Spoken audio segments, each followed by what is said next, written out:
Hi everyone, welcome on the second episode of this podcast. I'm really excited to be joined by Helen. Helen runs a marketing agency named MakeDigitalWork and helps accounting firms with their marketing strategy. Today, she will share with us some of her best practices. Welcome, Helen. Hi there. So nice to be on, and Happy New Year. Happy New Year. So Helen, please tell us a few things about how you help marketing firms. What do you do? What does your agency do? Okay. So we are based in the UK, and we help small accounting, or I suppose not really small, but accounting firms that work with local businesses. So they want more local customers, whether they're big or small, it doesn't matter.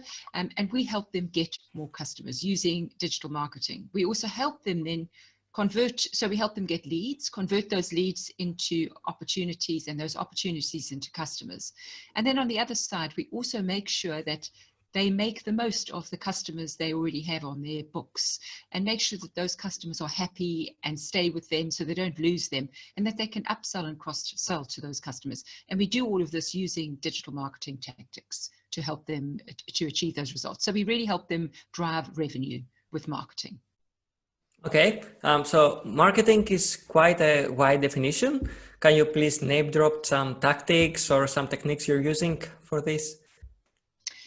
Yeah, so the way that we work is we build an overall. So first of all, we look at who the customers are that they're trying to focus on. And I would suggest this for any business to be really do some real work on this in 2021, because a lot of people think, oh, well, I know who my customer is, but it's very broad.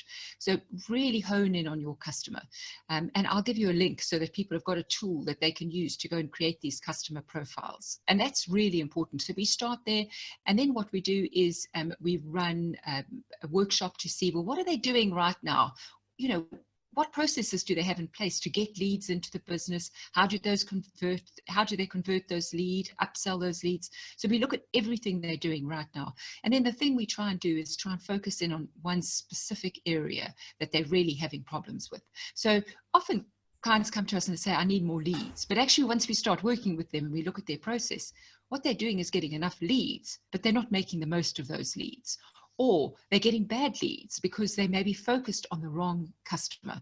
So we really try and work with them to make sure that they're doing the right things, to get the right leads into the business, to convert those leads. And the way we do that is then we do that with things like analytics, and of course with things like social media content, because content drives a lot these days. So you really have to have a very good content process.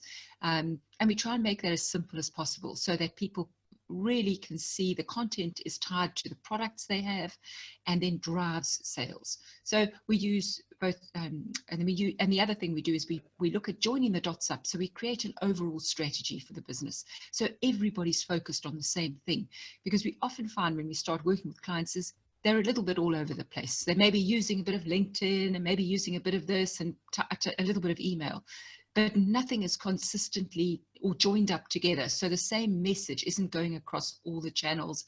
It isn't driving a very specific metric. So we always look at, what are you going to measure? Why are you doing this? And what are we going to measure to see if it's successful? So mostly you help align those tactics together, starting from defining the ideal customer profile up to converting them into a customer.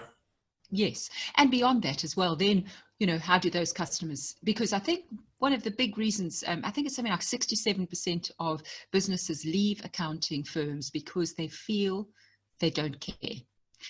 That's a terrible thing. And we've all been there. I've certainly been there as a business where I work with an accountant. It costs you a lot of money and you don't feel they provide you with any value. You don't know what they really do for the money. And you just feel when you phone, you maybe get somebody that's junior, that doesn't know how to answer your question. All those things happen. And this is a reality. So we make sure that customer churn is something that also improves, so that customers feel that they're loved and cared for by the accounting firm. Okay, great. So since you're going to share with us a link with a template for defining a customer profile, yes, how do you suggest that an accounting firm do its first steps to define the ideal customer? What's the process behind this? Okay, so the process behind it is to think about one of your customers right now that brings in real value to your business, you like working with, and you know that possibly they're in a growth industry, let's for instance say, because what you don't want to do is have a lot of customers in declining industries. So you want to look at customers that are in growth industries and that you really like to work with. And I think a lot of people poo-poo that sometimes. They think, oh, it's not that important to work with people you like, but I think it's vital. So that they kind of match the values of your business as well. So if you look at that customer, start using them as your ideal customer. And then you use a template like we've got or whatever you want. There's lots of templates out there. And you're going to start asking questions about this customer and you're going to put them on paper. So maybe it's John, and John works at XYZ company. He's 42 years old. He's married with children. He goes on skiing holidays. He likes to play golf. He's interested in economics. So you start looking at everything about this person, not just their work role, because this is where a lot of people go wrong. They think, well, I know John, and John's the CEO of XYZ company, and he's a man. That's about it.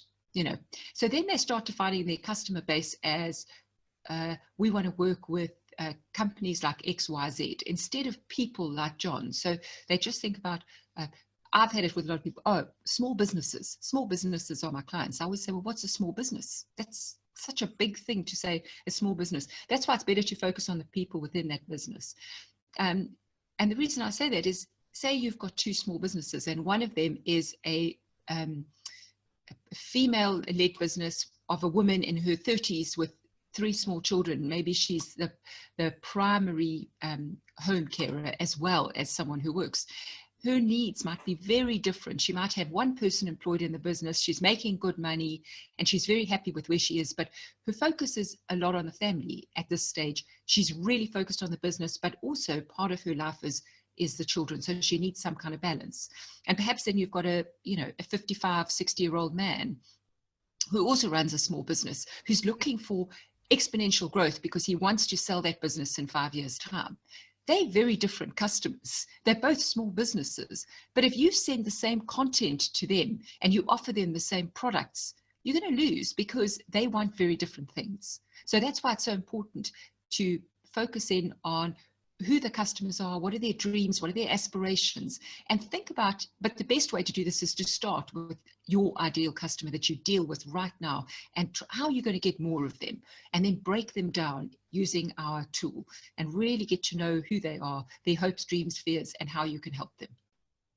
An objection I hear a lot about defining such a small customer profile is that a business might lose a huge percentage of the market. So the owner might think that, okay, I selected a specific niche, but this means I won't be able to sell to other businesses. And this leads them to think that they're missing on profit, while it's the opposite, because they tailor their message according to a specific customer profile. So their closing rate is way bigger, they attract more leads and they work better and they have similar case studies. So the whole process is way easier if you focus on a specific niche. Oh, 100%. And listen, it's taken me years to really learn that lesson myself. So the reason it's also easier, it's such a simple thing. So many accountants that are looking for local businesses, the way that they get business is through referrals. And the easiest way to get referrals is for people to understand who they can refer to you.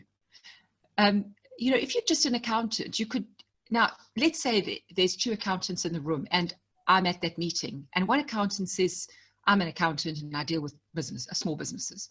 I do everything and I deal with all of them.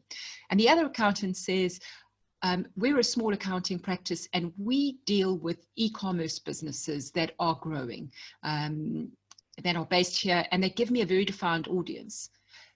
The chances are in my head, I will always remember that. And when I meet somebody who is an e-commerce person, I know where I'd refer them, but I don't know that it's that easy to refer them to a general accountant unless unless there's something about that person that you know very well, so in other words, you know them really well and you've worked with them yourself, you've got some sort of experience, you probably won't refer them as easily as you would when somebody gives you very specific parameters to refer business to them. So I just think it makes life easy for everybody if you've got a niche that you really concentrate on. That doesn't mean you can't have 10 niches. You can. As you grow, you can expand your niches and you can have 10. Doesn't matter. But as you say, every niche then has its own message that goes to them. You don't have to develop a whole lot of products. You just have to develop the message properly for them. The same product, you're still selling them accounting services. They just have different problems, and you have to solve those problems. Okay, so let's say I defined my ideal customer. It's John. I know who he is. I know his habits. I know his everything. What do I do now? So then you start looking at what we call sort of before and after, and we start looking at the type of content we could create for John. So because we start understanding his problems, we do some research into John's marketplace. So we don't just rely on, on our belief system about John. What we start doing is some deep research. We look at forums maybe where John might spend his time, read articles from publications he likes to read, maybe listen to some podcasts that he likes to listen to. Start thinking about where he hangs out. Look at the content that really resonates with people in that profile. So there might be some really good discussions going on in a group somewhere that you could answer. You could start looking at things like lovely platforms like Answer the Public or BuzzSumo. BuzzSumo, you can see the top blogs. Answer the Public, you can see the questions people are asking. You can look at Reddit and look at questions around that particular category of person. And why that's important is then you're going to start creating content that person wants as well. You can also just get on the phone and phone people like that and say, we're going to provide these services. What is it that you need from an accountant? What does your business need in order to work with an accountant and to feel like an accounting practice is a success? And then you can start creating content for them. And you can start looking at how your products are positioned to solve their problems. So you may need to go back to your website and start looking at your messaging on your website, where they land, to make sure that it really resonates with their problems and not with, don't talk about your business and say, we are the best accounting practice. I mean, everyone says that. What you want to do is you want to tell them how much money you've saved for somebody, how much you've helped increase their business in that particular, or show them case studies in their particular niche as well. So it will drive everything. For me, once you've got a really good avatar, it starts to drive everything else. It starts to guide your content process, and then your content process drives your social media process. So suddenly everything ties together, and that all then guides your email as well. So everything, you can make podcasts, you can start really thinking about the problems your customer has and how you can create content in order to solve those problems. Yeah, and it's a struggle that I've seen. Most companies, the process they follow is, I'm going to hire a content creator, and they hire a content creator. That content creator has some ideas, but without communicating with the customers. So it's like blind content creation, and then they hit publish on a random blog, and then that's it. That's the process. And then they sit and wait. Apparently, this is not the most optimal strategy. So if I understood correctly, two-way communication with your audience is vital when it comes to both engaging and creating content. Yes, absolutely. We worked with a client just recently where they came to us. They were a very well-established business, and they came to us because they were really struggling to join up the dots. They were doing a lot of stuff. They were on LinkedIn, and they were posting stuff on LinkedIn. They weren't getting great engagement. They were creating some content. Sales was creating some content, and some of the marketing department was, and it was all happening, but nothing matched. So we started looking at their perfect customer profile that we wanted to focus on for 2021. Where would they like to get more customers, in what particular area? And so we focused on that. And then we looked at, okay, so what 4 big problems would you like to help your customers solve in 2021? What would you like to have your customers achieve and that tie in with your products. So what, in other words, what do your products really help your customers do? But we put it in the way that what would you like them to achieve? So what are the big problems facing that particular niche? We did a lot of research into that, and then we put together this content process. And so now everybody's on board with exactly the same content. Those 4 pieces of content are divided into quarters. So quarter 1 is the first piece of content. That's the first problem we're going to solve and help the customer achieve. And everything they're doing in that quarter is around that problem. And it's, you know, it's just amazing because it's made everyone go, okay, so now I know I don't need to question. If I get a question in about this, I can write a blog post about it. I can make a video about it. But this is, everything must be driven to this particular, and we've got a product tied in, obviously a specific product tied in with that, solving that problem. So the nice thing is, goes from, you know, educating them about the problem, telling them how they can solve that problem. They can then come and read the blog post. And the next thing you can do is you can start maybe engaging in a conversation to say, well, how can we help you? And then you've got a product to help them solve that problem. So you can see it all ties together. And people for once felt like, okay, it turned on a lot of lights. But the most important thing is that we also have then put the analytics in place to measure every step of this process, so we can see what's working and what's not working. And then we you know, by the end of the quarter, we can really analyze the data that we collect to make sure that what we're doing is right. Helen, I feel like you have a lot of stories, a different story with each client. Do you have any specific stories, like a case study you would like to share?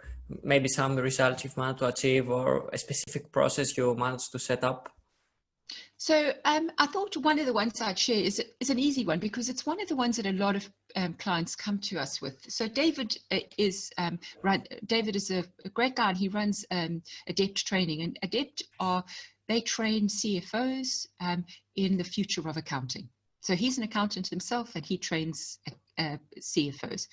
And he wanted to increase his business, increase his leads, and he also really wanted to grow his brand profile. He felt, you know, he had a good brand, but it was just with his clients that he knew that referred business to him, and he really needed more than that. He wanted a better pipeline, and he wanted more brand visibility. So he came to us, and we started working with him. And what we did is we used his incredible knowledge in the future of accounting and his unbelievable contact base, and we started to do some interviews to put together a really good report on the future of accounting. Where's it going? What does it look like? And what sort of skill set should CFOs and accountants, junior accountants, be looking at skilling themselves with in order to make sure that they were relevant in the future? Because accounting is changing so quickly. And so we put this report together. We spent quite a lot of money on getting it designed really well. David was very particular about that. We also then helped David create content to say the report's coming. Would you like a copy when it does come out? So people signed up early to say yes, they would. We also then created content for when the report went out. So a lot of what we do is looking, how can we use one piece of content to create hundreds of other little pieces of content to spread across social. So we helped with that planning and processing. And then we helped him launch as well. And what happened with David is that he's so proud of that report. He uses it now as a good way to get business. It's one of his first introducers to show people what he's about. But secondly, it also brought him in an entirely new revenue stream into the business, which he was really happy with, because somebody saw the report, liked what he was doing. They run a big community of chief financial officers and accountants. They run this massive community with thousands and thousands of people attached to that community. And they brought David in to offer his training to their community. So it gave him a whole new income stream. And you can imagine how many people he's going to be in front of that he would never have had the chance to be in front of.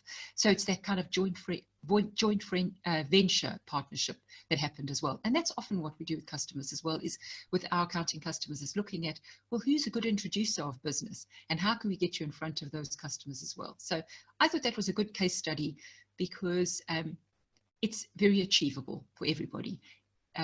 And often it's where people start with their problem. They don't have enough brand visibility outside of their referral network.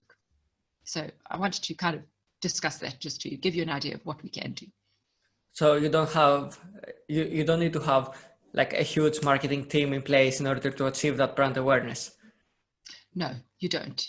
You really don't. As long as, ideally, we like to work with clients that either have someone on board that does marketing administration, at least sort of a junior, even if, or senior, it doesn't really matter, or a VA, somebody who's responsible for helping us, because I don't work as a virtual assistant. So one of the things I don't do is do the sort of day-to-day stuff like the posting and things like that.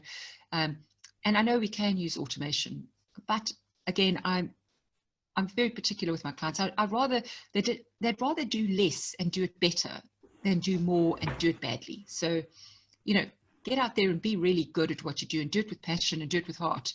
Don't just do it for the sake of doing it. And when you use automation, that's what lands up happening, is you think, oh, as long as I'm putting out thousands of pieces of content, it doesn't really work like that. So yeah, we like to work with someone who's got someone dedicated to helping us with marketing. That's a big takeaway I got from your case study, is that you can leverage your strength, and you don't have to use quantity and put out like 100 pieces of content, because that will cause a lot of fluff in your content and it's not going to be actionable and your clients are not going to like this. So instead you can leverage your knowledge, your strength, your network, and start building something really valuable for your customers. Yes. Every time that I work with customers, I'd rather they I think for me that they created less good content. So we always, that's why even with the other case study I was talking about, the story I was talking about with the 4 pieces of content for the year, there's no reason. I mean, if you create one piece of content, that's what we call a pillar piece of content in a quarter, and then everything else comes from that. That's fantastic. And it just takes a lot of stress off businesses to you know, because there was, for a long time, there was a lot of marketers saying, listen, if you want to be good at marketing, you have to become a publisher.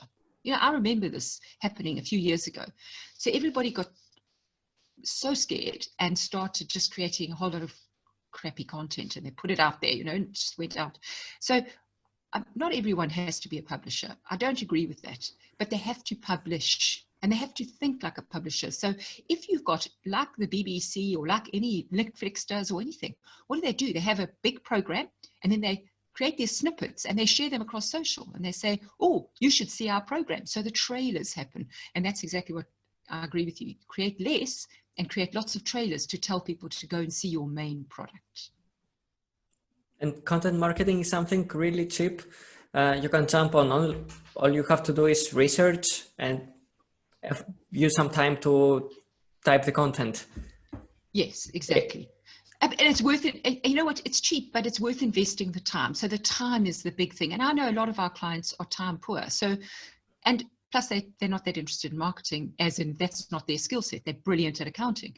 So I always say, well, get someone in, pay the money. Just pay it and get it done well, and get somebody, but work with someone like me that helps guide that process so that it's joined up thinking, rather than, as you say, just get a copywriter in to write a blog post. It doesn't make any sense. Not in my book anyway. Let's talk a bit about analytics. So in the B2B world, there is this notion that you need to have, I don't know, hundreds of readers, hundreds of followers, maybe. I've heard of people say that, okay, I had a webinar with 100 leads, I'm not satisfied. And we had it, we had the chat before, Helen, where you said the story of a webinar with 20 people. Can you please share this story with us? Yes, so I think this is, I say it so often to customers. They say to me, you know, we run a webinar, how many people can we get? And they talk about the numbers. And then I asked them a question. So if I could get you to a big event, and it had thousands of people in the room, this massive event, and it had 20 speakers, and it had thousands of people, some of them are your potential customers, but you can meet lots of them. I mean, you can go there and you can shake hands with everybody, take your business cards and pass them out. You can go to that event, and here's a ticket. Or I can set up a lunch for you, and that lunch would be with 8 people that are your ideal customers, that are in the marketplace looking for what you offer right now. Which one would you like to go to? And I can guarantee you the person, or maybe there'll be the odd person that will want to go to the big event, but the majority of people they would want to go to the lunch with 8 people. 8 of my customers sitting around a table for me to have the opportunity to talk to them. Yes, please. I don't understand why you think that a webinar that's got thousands of people, so maybe it's got a lot of fluffy content that isn't specific to your audience, is much more valuable than a webinar where you've got 8 people, maybe 6 of them become your customers, or even 1 of them becomes your customer. I mean, to me, it just doesn't make sense. That's if you start thinking about online the way you think about offline, it's not different. Behave online the way you behave offline. But also when you do an online event, start thinking, imagine if this was in person. Would I be happy with 10 people showing up on the day? Boy, most of us, thank you. We're delighted. Okay, so what about combining marketing tactics? We talked a lot about content distribution. How can we leverage paid ads or other forms of marketing in order to multiply the effects of content? Okay, so this is one of my areas that I love because I'm not an ad specialist. I don't run ads. I've got a couple of people on my team, or not on my team, in my network of providers that are really good with running ads. But I have a system that I call the inside out marketing process. And it's all about how do you make the most of the hottest or warmest opportunities in your sales pipeline. So one of the things that I start with is remarketing. I'm big on remarketing campaigns, because if somebody spends a certain amount of time reading your blog or watching your video or listening to your podcast, for instance, what you would like to be able to do, or downloading something that you know that only a very specific audience wants, what you want to be able to do is, if they don't take action there and then, what you want to be able to do is then provide them with an advert to take the next step, the next time they're on one of the social media platforms. So in other words, if, for instance, I had this download for the avatar. Just for instance, I don't run a remarketing campaign, funny enough, for the avatar, but it certainly will be something I'll do. But normally I would then say to my clients, okay, so you've got this free download. Someone goes along, they look at the page, they're on there for 10 seconds or more, for instance. Not someone who bounces off, because people bounce off pages for all sorts of reasons, because they come by mistake and then they leave. You don't ever want to remarket to a bounce, because they're not really a potential customer. They must spend some sort of time on the page. So I've got a video on that page. If they watch 10% of that video, I'd want to remarket to them. Next time they're on social and they haven't downloaded it, I might actually remind them and say how valuable an avatar is, and don't forget to go and get your free avatar download. You can get it here. If somebody downloads that worksheet, I then want to put them into another audience of people that have downloaded. And maybe I want them to take the next step. And so the next step might be for them to run a workshop with us.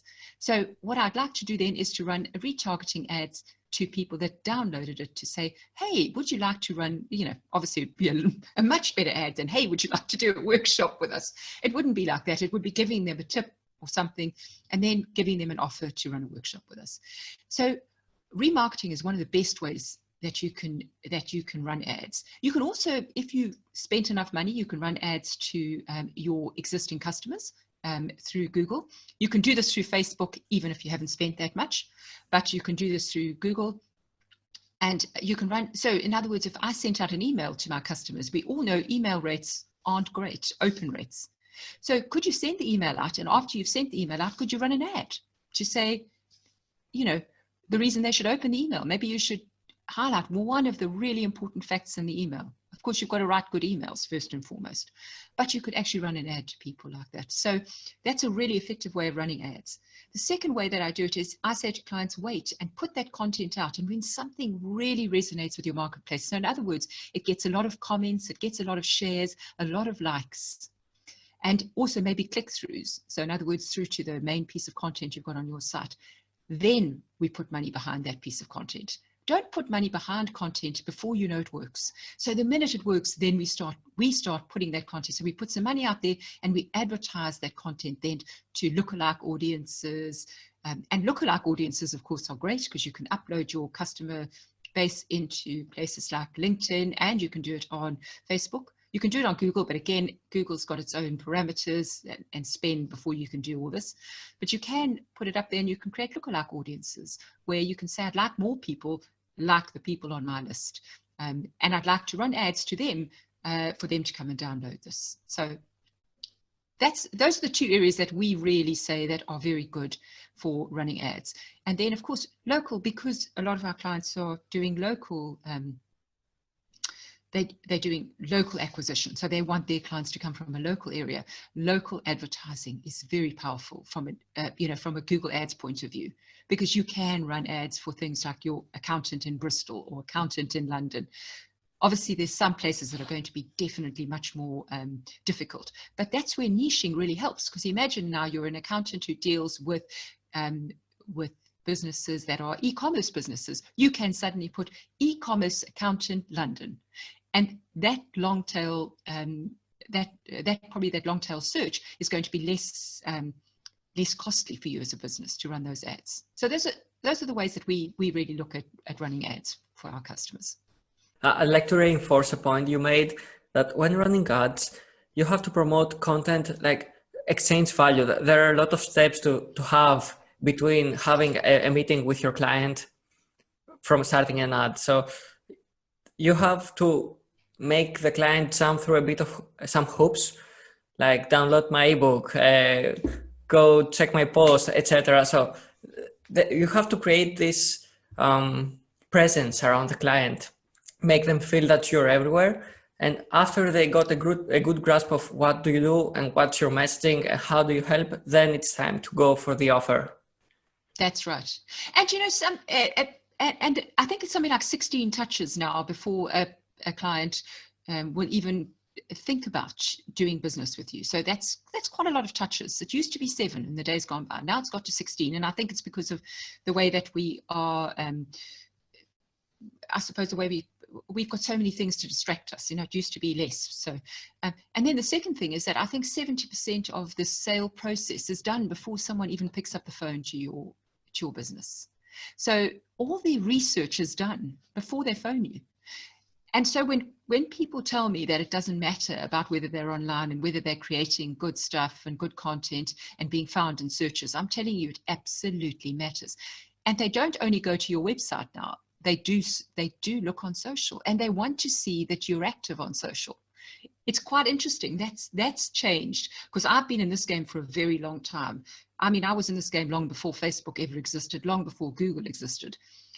And in those days, it was very hard. It was like, when Facebook first came out, believe you me, it was like trying to sell, snake oil to the market, because they thought, this is very strange. This will never work.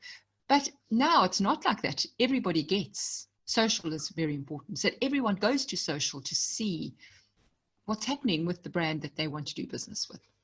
So yeah, you have to be active these days. What should an accounting firm be careful of when it comes to digital marketing? What are the challenges? What are their mistakes that they're possible of making? Yeah, so I would suggest that there's a couple of things. One of them is make sure you know exactly who you're marketing to. Be really clear about that, and don't be afraid to have very, very clear niches and clear profiles of the people that you want to target. I mean, I always go back to that, but that's so important. And then the second thing is use analytics. You need to think about how you're going to measure what you're doing. Make sure that everything that you do is tied back to a product that you offer. Now, a lot of people that I deal with, particularly in accounting, and in the past I've dealt with all sorts of people in sort of coaching and those, they often say to me, but I don't sell a product, I sell a service. And I would say to you, everybody sells a product. Productize your service. So make sure you've got a product that everything that you do is tied back to. So don't do anything without thinking about, how's this going to help me sell that? It's really got to, it's got to come back to that. Even the value that you add has got to come back to that. And then think about creating content for every stage that the customer's at. And what I mean by that is, some people are at the stage where they don't know they need your product yet. So they still need to be educated that they even have a problem. So for instance, there might be somebody who, if you're an accountant and there's a tax law change or something. People might not be aware of it. So you could create content to educate people about the law change. You don't try and sell them anything at that stage. So think about that. If people are at that stage, they need educating. Then, of course, you've got people, they've heard about you, they know that the tax laws changed. What they have to do now is they have to think, well, who should I get to do this for me? And then, of course, the content you want to put out is testimonial or case study content related to that. Tell them about some of the successes you've had. Help them choose you as a client or as a provider of the service. Help them choose you. And then the third is, of course, you've got customers that deal with you already. Don't forget about them and make sure they know what else you provide. So, tell them about the laws coming and how you can help them with that. So think about the customer on every stage of the journey. Always tie everything you do back to the products that you offer. And then measure everything. Don't assume anything. Don't say that doesn't work, so I'm not doing it again. I mean, I've heard people say that to me. Oh, Facebook doesn't work. Oh, that's great. I'm so glad you know that. Have you got the data to back this up? No, I just know. No, you don't just know. Nobody just knows until you've tried it and you've got the data to prove that it does or doesn't work. So, I'm a great believer in measure it and spend your time carefully. You don't have to be everywhere. You don't have to do everything. Just do one thing really well. So create one great piece of content. Be really good at LinkedIn on building your network, or be really good on YouTube, or be really good on Twitter. Wherever you want to spend your time, do it well and do it wisely. So you mentioned some accounting firms can utilize new laws in order to create some content and prepare for changes. Let's talk a bit about seasonality. Some of the products in the accounting industry are seasonal. And of course, we had COVID.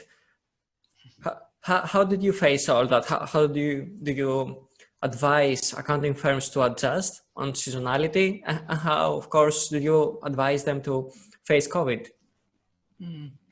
Yeah, so I suppose seasonality has become almost like a nothing at the moment, because in the UK we're facing a very long lockdown again, and I'm sure that's going to be across Europe and parts of America as well. So with accountants, I always say to them, really, so seasonality is one thing. So, think about the seasons and when businesses do certain things. Can you also then expand into other markets that maybe have different seasons? So, if you're focusing at the moment on engineering companies, and then you think, okay, well, we know when their seasons tend to be, you may want to then look at building companies, or you may want to look at some of the high growth industries that are happening right now.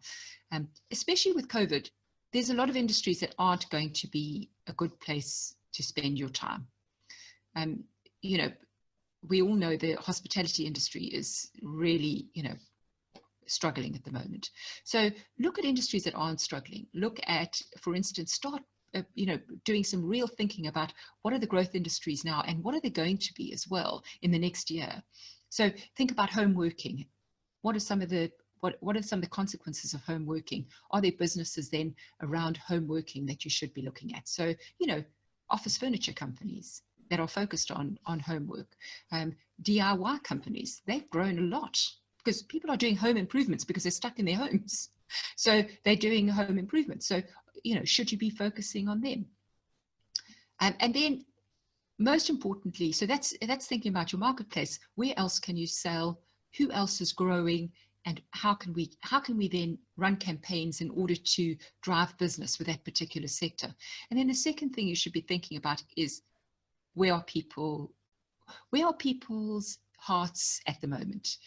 I think it's never been more important to be human in your marketing than it is right now. You really need to think about people and their fears. And going in there with kind of blah, I see it all the time. I see it across LinkedIn, everybody, oh, I'm so brilliant. And, everything's hunky-dory. That may not be the case for many of your clients.